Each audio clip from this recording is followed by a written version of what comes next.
YouTubers, Mike Martin's here, Mike Martin's channel. I got a really good article. Thanks for joining me on my rants and lifestyle segment of my channel. Canadian citizenship applications surge after government relaxes language residency rules. So 17,500 applications filed in a week after requirements revised compared to 3,653 in an average week. So what is happening, people? Things are changing beyond recognition anymore. When my parents immigrated from Portugal, they had to at least know the national anthem, a bit of Canadian history. They had to know a lot before they even entered Canadian soil. But that was back in the 70s, right? So let's see what's happening now. There was a spike in applications for Canadian citizenship after the government relaxed the rules around residency requirements and language proficiency this fall. Figures for immigration, refugees, and citizenship provided to CBC News showed there was an average... Oh, CBC News! You know, if they're posting it, it's real, right? News showed that there was an average of 3,653 applications a week in the 6 months before changes were brought in on October 11th.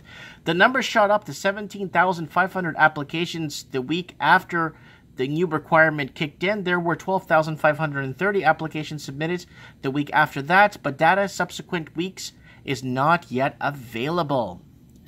Reducing the physical presence requirements gives more flexibility to applicants to meet requirements for citizenship and encourages more immigrants to take the path to citizenship, said Immigration, Refugees, and Citizenship spokesperson Nancy Caron. This helps individuals who are already begun building lives in Canada to achieve citizenship faster. In recent years, there has been an average of 200,000 citizenship applications submitted each year.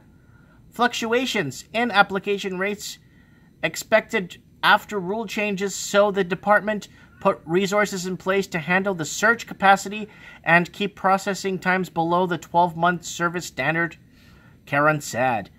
Andrew Griffin, a former senior immigration official, author, and fellow of the Canadian Fellowship of the Ring, fellow of the Canadian Global Affairs Institute, said it's too early to tell if the jump in numbers represents a blip or part of a longer-term trend. But he believes an increase in rate citizenship fosters social cohesion and eases the community tensions, and as immigrants have a deeper connection to the country and the Canadian society. This is the integration journey. New rules include the required length of physical presence in Canada is reduced 3 out of the 5 years from 4 out of the 6 years. A portion time spent in Canada before permanent resident status will count toward residency requirements, which will give credits to temporary workers and students.